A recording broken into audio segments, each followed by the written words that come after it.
উপদেষ্টা জনাব মাহফুজ আলমের একটা স্ট্যাটাস অনেকে শেয়ার করছেন খুবই পজিটিভ ঢঙ্গে, কেউ কেউ কিছু সমালোচনা করছেন। আমি মনে করি তার স্ট্যাটাসটা খুব গুরুত্ব দিয়ে বিবেচনার দাবি রাখে।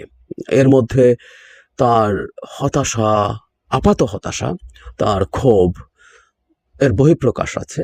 তিনি জেনে শুনে নিশ্চয়ই সেটা করেছেন এবং এক ধরনের সংঘাতের ইঙ্গিতও আছে। আমি যে জিনিসটা বেশ কিছুদিন থেকে অ্যালার্মিং দেওয়ার চেষ্টা করছি, আমি সেই জিনিসটা এখন খুব স্পষ্টভাবে দেখতে পাচ্ছি। সব কিছু মিলে আমরা আসলে কোন দিকে আগাচ্ছি, আমাদের ভবিষ্যতে কি আছে, এগুলো নিয়ে কিছু সতর্কবার্তা দিতে চাই। তার আগে জনাব মাহফুজ সম্পর্কে যেটা আমাদের মাথায় রাখতে হবে, তিনি এখন সরকারের অংশ। বেশ কিছুদিন থেকেই উনি প্রধান উপদেষ্টার বিশেষ সহকারী ছিলেন, সেখান থেকে তিনি উপদেষ্টা হয়েছেন এবং এখনো তাকে যেহেতু কোনো ক্যাবিনেট দেওয়া হয়নি, আমরা তাহলে এটা ধরে নিতে পারি তিনি আগের অবস্থানেই আছেন এবং এখন তার পদোন্নতি হয়ে তিনি উপদেষ্টা হয়েছেন। আগে সচিব পদমর্যাদায় ছিলেন, এখন মন্ত্রীর পদমর্যাদায়, এবং ওনাকে রাজনৈতিক সাহায্যকারী বলা হয়নি, কিন্তু পলিটিক্যাল ব্যাপারগুলোই তিনি দেখছিলেন। সুতরাং তিনি রাজনৈতিক উপদেষ্টা আছেন এটা মনে করা যেতেও পারে। যদি তার ডিফারেন্ট কোনো দপ্তর দেওয়া হয়, কোনো মন্ত্রণালয় দেওয়া হয়, সেই ক্ষেত্রে ভিন্ন ব্যাপার। তো এখন পর্যন্ত আমরা তিনি তার আগের অবস্থানে আছেন এবং আরও বেটার ক্যাপাসিটিতে, আমাদের সেটা মনে করার কারণ হচ্ছে। সুতরাং এই কথাগুলো বলছেন সরকারের একজন উপদেষ্টা, এটাও আমরা একটু মাথায় রাখবো যেন মাহফুজ জাস্ট একজন ব্যক্তি নন, এবং এটাকে সরকারের দিক থেকে এন্ডোর্সমেন্ট টু সাম এক্সটেন্ট আছে, এটা ধরে নিতে হবে, কারণ সরকার প্রতিবাদ করেনি। খুব লম্বা স্ট্যাটাসটা আমি পুরোটাই পড়তে চাই, যারা পড়েননি তারা একটু শুনুন। গণ অভ্যুত্থানের 100 দিন পরে পুরনো বন্দোবস্তের প্রতি দাসখত লিখে দেয়া লোকেরা আবারও ঐক্যবদ্ধ হবে।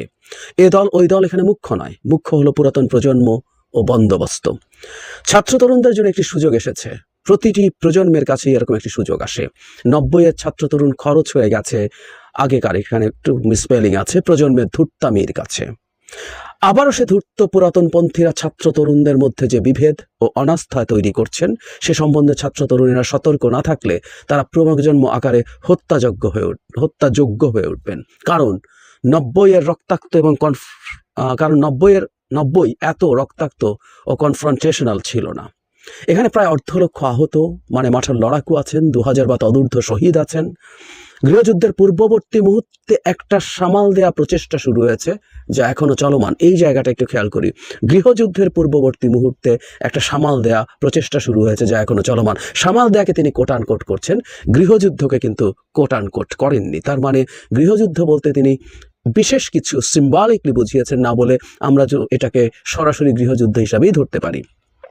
কিন্তু এই যুদ্ধ তো হবেই কোনো না কোনো ফরম্যাটে। খেয়াল করি আমরা, মানে গৃহযুদ্ধ সামাল দেওয়ার চেষ্টা হচ্ছে, কিন্তু উনি মনে করেন এটা সফল হবে না, এটা কোনো না কোনো ফরম্যাটেই হবে। পুরাতন ও নতুনের এই রক্তাক্ত দ্বন্দ্বের রণনীতি ও প্রধান দ্বন্দ্ব বুঝে নেওয়া জরুরি। মানে এটা একটা রক্তাক্ত দ্বন্দ্ব, উনি খুব স্পষ্টভাবে বলছেন, খুবই জরুরি। মৃত্যু আমাদের ছুঁয়ে গেছে, আমরা জ্যান্তে মরা হয়ে গেছি। আমাদের শহীদ হয়ে যাওয়া ভাই বোনের সাক্ষ্যকে নিরন্তর পুনরাবৃত্তি করে যেতেই হবে। ক্লান্ত হইয়েন না, জড় হন, ঘন হয়ে বসুন। দুবার এটাকে স্ন্যাচ করে ছিনিয়ে নেওয়া হয়েছে, এবার তারা সব কিছু করবেন জনগণের ক্ষমতায়নের জন্য, প্রয়োজনীয় সবকিছু। এবং প্রয়োজনীয় সবকিছু কি, তার একটা ইঙ্গিত প্রিভিয়াস তার স্টেটাসটাতে আছে। যেন মাহফুজ তার অন্যান্য সহযোদ্ধার সাথে এই মুভমেন্টের সামনে ছিলেন। মাহফুজ প্রকাশ্যে আসেননি, তিনি এর মধ্যে খুবই এনগেজড ছিলেন, ইনভলভ ছিলেন, কোনো সন্দেহ নেই। তাকে নিয়ে একটা বিতর্ক তৈরি হয়েছিল, যে বিতর্কটা অনেকেই প্রতিবাদ করেছেন। কেউ কেউ তাকে master mind, even chief adviser, তাকে আমেরিকাতে ব্রেইন বিহাইন্ড দ্য মুভমেন্ট এরকম বলেছিলেন। এটা নিয়ে আপত্তি অনেকেরই আছে, আমারও আছে, কারণ এটা একটা স্পন্টেনিয়াস সারপ্রাইজিং বলে আমি মনে করি, সেটা আরেক আলোচনা। কিন্তু নিশ্চিতভাবেই এই মুভমেন্টে তার গুরুত্বপূর্ণ ভূমিকা আছে। আমরা উপদেষ্টা নাহিদের একটা ইন্টারভিউতেও দেখেছি, হ্যাঁ, তার সাথেও তারা বুদ্ধি পরামর্শ করেছেন, আলোচনা করেছেন, অপিনিয়ন নিয়েছেন, অনেকের কাছ থেকে নিয়েছেন, তার কাছ থেকে নিয়েছেন এবং বেশি নিয়েছেন। সুতরাং এই আপরাইজিংটা যে সফল হলো, তার পেছনেও নিশ্চয়ই জনাব মাহফুজের ভূমিকা আছে, অনেক মানুষের ভূমিকা আছে, তারও আছে। সুতরাং তার চাওয়া, তার আবেগের সাথে জড়িত আছে, আমরা নিশ্চিতভাবেই ধরে নিতে পারি। কিন্তু তিনি যে কথাগুলো ব্যবহার করছেন এখানে, মানে উনি প্রিভিয়াস 90-কে টেনে এনেছেন, কথা সত্য। 90-তে আসলে আমাদের একটা সুযোগ এসেছিল, কিন্তু আমাদের যে গণতান্ত্রিক ট্রান্সফরমেশন হওয়ার কথা ছিল সেটা হয়নি। আমরা 3 জোটের রূপরেখার কথা জানি, সেই রূপরেখাটা হওয়ার পরও শেষ পর্যন্ত মান্য করেনি কোনো দলই ফলে সেইটা আমাদের যে কাঙ্ক্ষিত পরিবর্তন, গণতান্ত্রিক রূপান্তর আমাদের সমাজে আনার কথা ছিল সেটা হয়ে ওঠেনি। উনি এটা সঠিক বলেছেন।